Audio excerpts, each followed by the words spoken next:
everyone! Welcome to the new episode of I Will Survive! My name is Ann Turla and with me are... Hi, I'm Tiffany Pavon.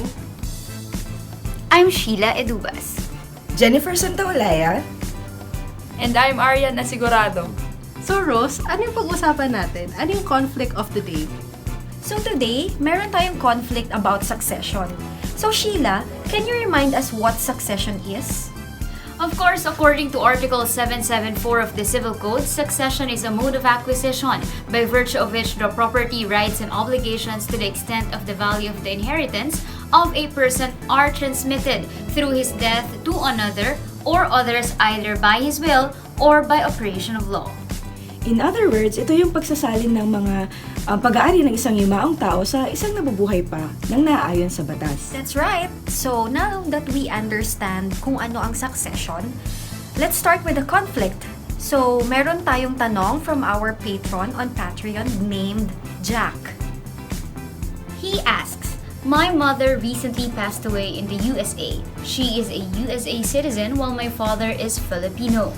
I am Filipino too and have lived in the house she bought in Marikina.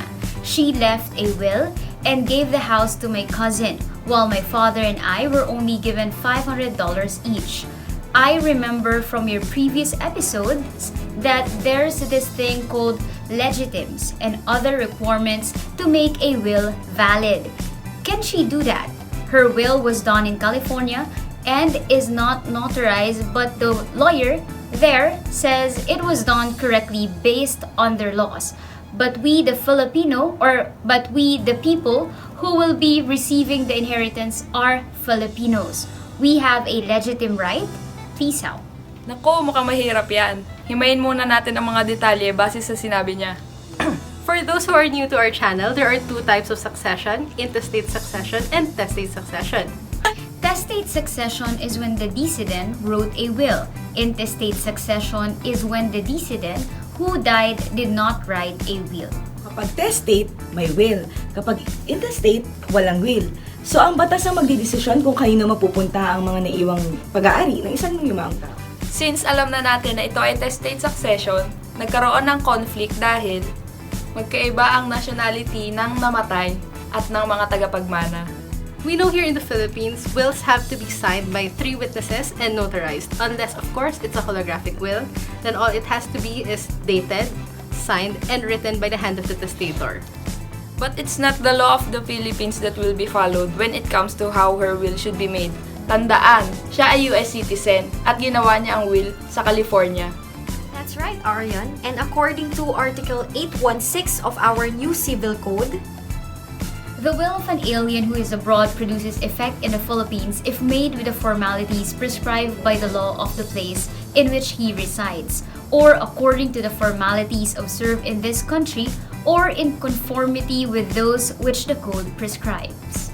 We did some searching and we found out that in California, the only requisites required for a will are 2 signatures from disinterested parties and the signature of the testator. Ibig sabihin, there's no need for notarization. So if that's the case, then the will can be recognized in the Philippines and will be declared extrinsically valid because it follows the law of the place where it was executed. And where was the will executed? California. For those of you new to our show, when we say extrinsic validity of the will, we are referring to the form of the will, the required word, signatures, and kind of document. While the extrinsic validity would be referring to the validity of what is stated in the will, such as the institution of the heirs. What does the law say about this? According to Article 1039 of the new Civil Code, capacity to succeed is governed by the law of the decedent. So in this case, he mentioned that his mother is a citizen of the USA, which means yung capacity niya to inherit would be according sa laws ng USA. I did some searching at nalaman ko na sa California pala siya namatay. They don't have any laws about needing to give legitims to their compulsory heirs. For those who are new to our channel, there are 2 kinds of people who can inherit from a person who died: the compulsory heirs and everyone else. Compulsory heirs are those who a testator must give a fixed amount of his property to when he dies. That amount is called a legitime. If the testator fails to give the legitime, there is preterition, and the distribution of property as written in the will is rejected. Since the testator is a U.S. citizen and the laws of the USA do not require giving compulsory heirs their legitimes, that means that the institution of the heirs is valid and will not cause preterison. But wait, sabi ni Jack, he and his father who are compulsory heirs are Filipino citizen. Would that not affect the validity of the dispositions? No? So there we have it.